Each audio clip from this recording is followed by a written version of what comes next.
Well, welcome to the 700 Club. What was once a Category 4 storm of a lifetime has weakened to a Category 1. Hurricane Florence has made landfall and is now making a slow move down the coast. The eye passed near Wilmington, North Carolina this morning. With winds topping 100 miles per hour, forecasters say the lingering storm could still do major damage, especially from the amount of rain. Jennifer Wishon has more. Hurricane Florence collided with the coast around 6 a.m., slamming into Wilmington, North Carolina, packing wind gusts of 105 miles per hour and demonstrating she's no lady. It is making a landfall coming ashore here near Wilmington, North Carolina. There you can see the eye wall, the western edge of it already over the inland areas. So Florence will continue to move slowly inland during the day today, but a large part of the circulation is out over the open waters here. So we'll continue to see very heavy rain spinning into eastern North Carolina, and that will spread into South Carolina as well. So that is going to be the major story out of this hurricane here, the flooding. Looking at the future path of Florence, notice it stays a minimal hurricane as it moves slowly west and southwest today into tonight. It will weaken further once that entire circulation gets away from the water during the weekend. Then eventually the moisture streams north. But near this path and just to the north, we will be looking at tremendous amounts of rain. In New Bern, North Carolina, 150 people had to be rescued from rising floodwaters. Surviving this storm will be a test of endurance, teamwork, common sense, and patience. In South Carolina, another state in the hurricane's crosshairs, Proverbs 6:6 through 8 says, emergency officials turned to the Bible and prayed to God. Help us to use this event as a rallying point for unity. Help keep us safe, O Lord. Help us to honor and praise you even in the midst of the storm. Florence is expected to dump some 20 inches of rain on Myrtle Beach, is churning storm surges up to 10 feet, and farther inland, rivers are already overflowing their banks. Power outages are already widespread. Some 40,000 power workers from 17 states are mobilized to respond. Tens of thousands of people across the Carolinas and Virginia are weathering the storm in shelters. Once these winds start blowing at that tropical storm rate, it will be virtually impossible for the rescuers to get in to rescue you. President Trump says he's confident the federal government is ready to respond. Many in the storm's path are holding on to the promise that they're not alone. Help us to remember that the same God that created the heavens and the earth is the same God that is with us and will see us through the storm. We ask all these things in your gracious name, Lord. Jennifer Wishon, CBN News. Well, joining us now to talk about the storm's track and the impact is Joe Bastardi. He's the chief forecaster for Weather Bell Analytics. And Joe, I've got to ask the question, what happened to this storm? It seems to have changed track, and it seems to definitely have changed intensity. Well, in responding, I don't want you to think that this is an egotistical response, but on September 5th, we put out a forecast saying it would be hitting Cape Fear, near Cape Fear, Thursday night and Friday. Those maps have all been out on public notice, so the storm is basically doing what it's supposed to do. It did weaken a bit, but let me say something about this weakening. Now, where do you think there's more energy? If you get a wind gust to 125 miles an hour for maybe 10 seconds, or you get 70 to 100 mile an hour winds for 12 to 24 hours. Where do you think there's more energy in a storm? Well, you got to understand something about that Saffir-Simpson scale. It's only concerned with one wind at one spot, measuring the highest wind. This is an enormous storm. Hurricane-force wind gusts have occurred out 150 miles northeast of the center. We just had a wind gust in Wilmington, North Carolina, the second highest ever recorded, only behind Hurricane Helene in 1958, which had a 930 millibar pressure. This is 958 millibars. When this storm is all said and done, we're going to understand that the immense power of the storm, though not focused its fury at the center, was spread out more, and because of that, it will be every bit as bad as what's been advertised. So as far as the end game of the storm goes, you have to understand that when you get into a situation where it's very close to land, the steering currents are breaking down, it starts meandering. If you've noticed over the last couple of hours, it's moved southwest and even south-southwest. It's south of Wilmington. It didn't go over Wilmington. And what we are most fearful of, and what we've been talking about the past couple of days, is it comes back over the water, goes just southeast of Myrtle Beach, then hits Myrtle Beach underneath it, which would mean instead of having northwest winds, you shift the wind into the east and southeast all across the Grand Strand, and that gives them the extra tidal surge also to go along with the 2 feet of rain they're going to get. So I think it's sort of a pick your poison type situation here. Well, how long are we going to be dealing with this storm? Well, in different forms, we'll deal with it until Tuesday because as far as tomorrow morning goes, I think the storm will be near Myrtle Beach. I'm not so sure they'll still have it classified as a hurricane, but they'll be getting racked on the Grand Strand tomorrow morning. The winds will be diminishing by that time across Wilmington and southern North Carolina, but they still have another 12 to 18 hours of this because it's moving so slow. Then it'll be out near Columbia. Between Columbia and Greenville, Spartanburg, it looks like, on Sunday. Then Monday, the center will probably be up near Knoxville, Tennessee, and Tuesday, probably over my house in State College, Pennsylvania, because all it wants to do here is rain this summer.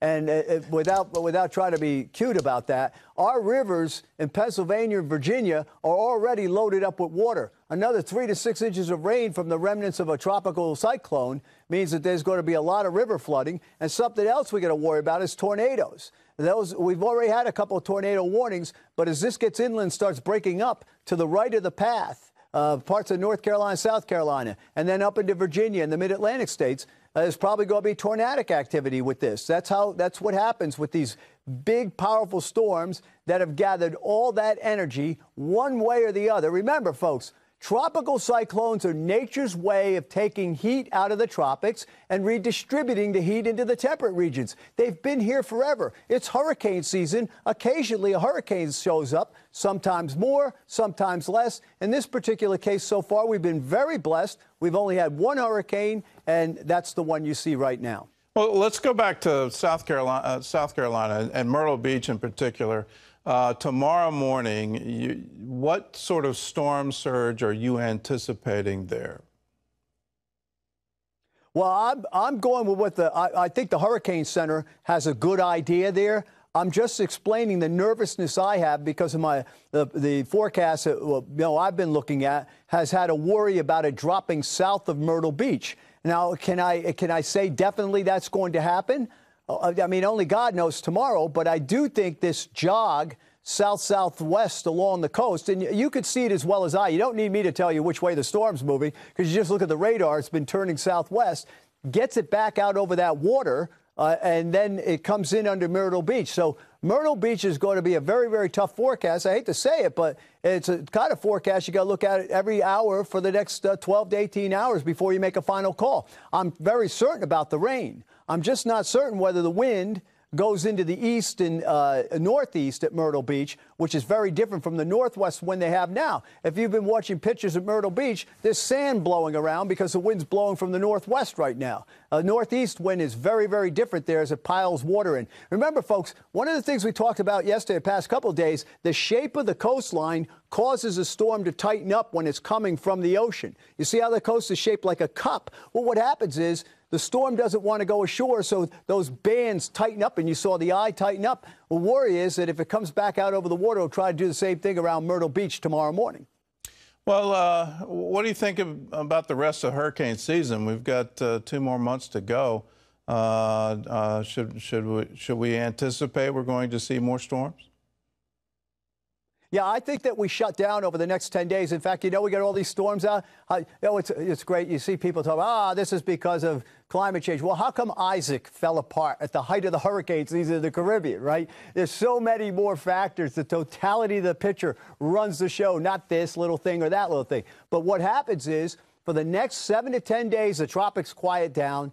Then after September 26th, we're forecasting them to come back up again, and we may have one more big burst. And I'm very concerned about the Southwest Atlantic, the Western Caribbean, the Gulf of Mexico, last week of September, first week of October, more than normal activity. It might even originate off Africa, try to come across. But this time, instead of falling apart in the Caribbean, it gets very intense in the Caribbean. They like to do that at the end of the year. By the way, one more thing. Southern California and the Southwest, do not be surprised if we get one of these systems develop off Mexico and recurve up in there. And by the way, all this is pointing the way to a cold, stormy winter. And as a matter of fact, I got Virginia Beach targeted for relative to averages, a lot of cold and a lot of snow this year, so you might want to think about that. Well, Joe, you're just full of good news today. Well, come on. Listen, let me say something. It's something I tell my kids and we have in our family. The trials you face today are because of the blessings that got you here anyway. And I'm serious about that. Sometimes I think, you know, when you look at the weather, this is a horrible situation, but almost every day is nice or fairly nice. Otherwise, we wouldn't be where we are today. So we got to put up with this. There's always some bad out there, and that's just the way nature is. All right. Well, Joe, thanks for being with us. Well, as Hurricane Florence hits North Carolina, cities and towns are feeling its wrath. CBN reporter Eric Rosales shows us how those in the storm's path helped each other prepare as Florence made its approach. Hurricane Florence making its slow and ominous approach. The giant storm, some 500 miles across, already flooding coastal streets. While the bands of rain haven't yet reached inland cities and towns, the preparation continues. Our main focus right now is making sure everyone is prepared. They have the supplies that they need, water, flashlights, the basic necessities, just to make it through the storm. This church pastor in Lumberton, North Carolina, used to work as an electrician. He's now using those talents to help his church members keep the lights on. And I never realized that God would be able to use those skills along with sharing the gospel and making disciples. And God has brought the two together, and he's been able to use that skill set. He's pretty incredible, and he's a great friend of ours as well, and we know we can always count on him. Many Carolinians decided to wait out the storm together inside shelters. I'm in front of Lumberton High School. It's one of 4 shelters in the area. Inside, some 300 people, hoping that they'll have a home to come back to. I just thank God we're here, and that pray to God will bring us through the storm. For me, I'm scared of a storm, but when I'm serving a man called Jesus, I know he'll bring us through it. It's our 5 loaves of bread and 2 fish, and before long we're feeding thousands. Meanwhile, leaders of other churches are planning to hand out food and supplies to whoever needs it. We had a meeting this past week with our deacon board, and they all agreed to do it again this year. So what we'll do is transform this building here into a center of distribution. Although their faith is tested, people are keeping Jesus close to their heart. God's going to take care of me. Even if I lose everything again, it doesn't matter. God's going to bring it back. He does. A tremendous amount of faith is being shown here in the Carolinas. Eric Rosales, CBN News. Well, in the face of these storms, preparation is key, and we want to help you with that. We've got something absolutely free for you.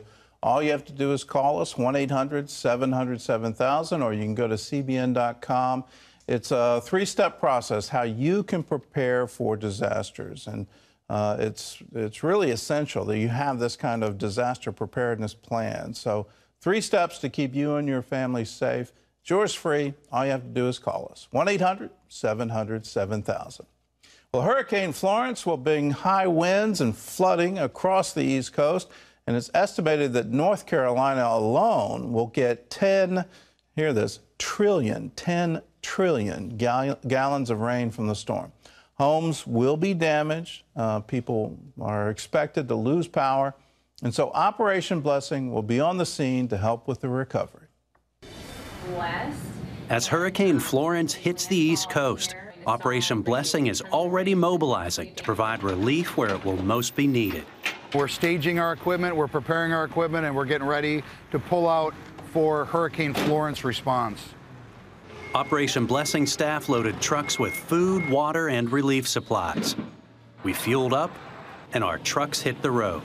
We stage at the best location, a place that we can respond effectively but keep our team out of harm's way so that we can get in quickly to help people.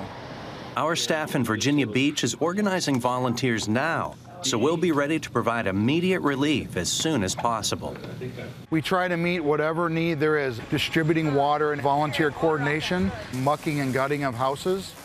and a lot of mass feeding. People have lost all their belongings. In a flooded home, we help them sort through these belongings and salvage memorabilia. Operation Blessing has been there for families through many disasters before. However hard Florence hits, we'll reach out with the love of Christ to help people get back on their feet. We're caring for people in need. We want to pray with them. We want to offer them that spiritual and emotional support. That's why we respond to people in their darkest days after a disaster.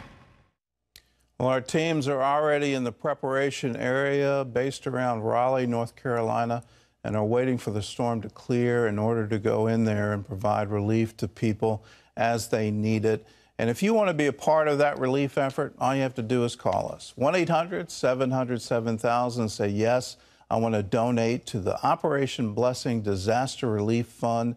You can also write us, CBN Center, Virginia Beach, Virginia, 23463. Just put on the memo line, Operation Blessing Disaster Relief, and your gift will be designated into disaster relief. We need help now as we prepare for this monster storm. It seems it's going to be there for some time in North Carolina, South Carolina, and we want to reach out.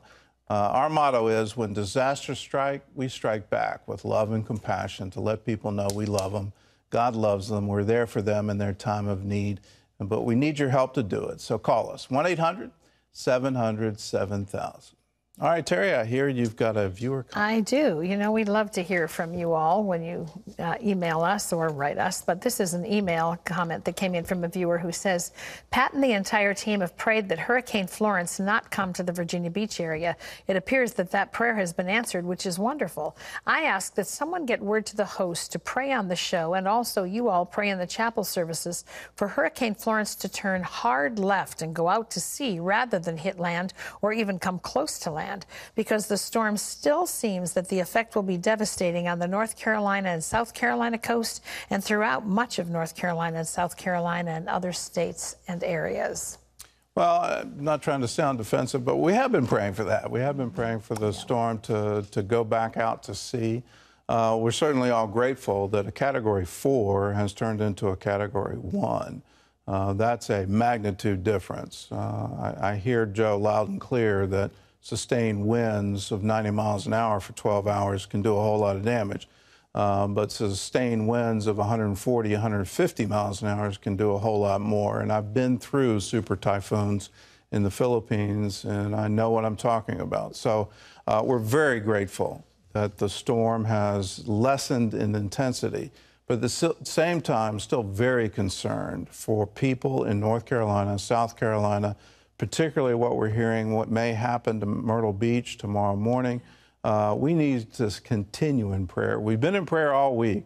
Let's continue in prayer. Let's not give up just because the storm has made landfall. God is able. He can still any kind of storm, anywhere. He is sovereign. And we need to pray and believe that God will lessen these winds even more, hold back the torrential floods, hold back the torrential rain, and protect people. Most of all, let's be in prayer for people to be protected, that we can come through this storm intact. And let's do that right now. Yeah. All right? Indeed. Lord, we just lift the people in North Carolina, South Carolina to you, and we just ask for your mercy and your compassion, that no life would be lost, that all would be saved, that everything we would come through this storm intact, and that families would be intact, and Lord, most of all, that the communities would rise up and the surrounding states would rise up and provide the help and assistance that's needed to those who are so desperately in need. And now, Lord, we pray for Florence to break apart. That everything with this storm surge, everything with the storm intensity, everything with the storm wall, that it all just dissipate now. Be still, Florence, be still, and go back out to sea. No more destruction, no more flood, no more rain, no more wind. We ask it all in Jesus' name. Amen and amen.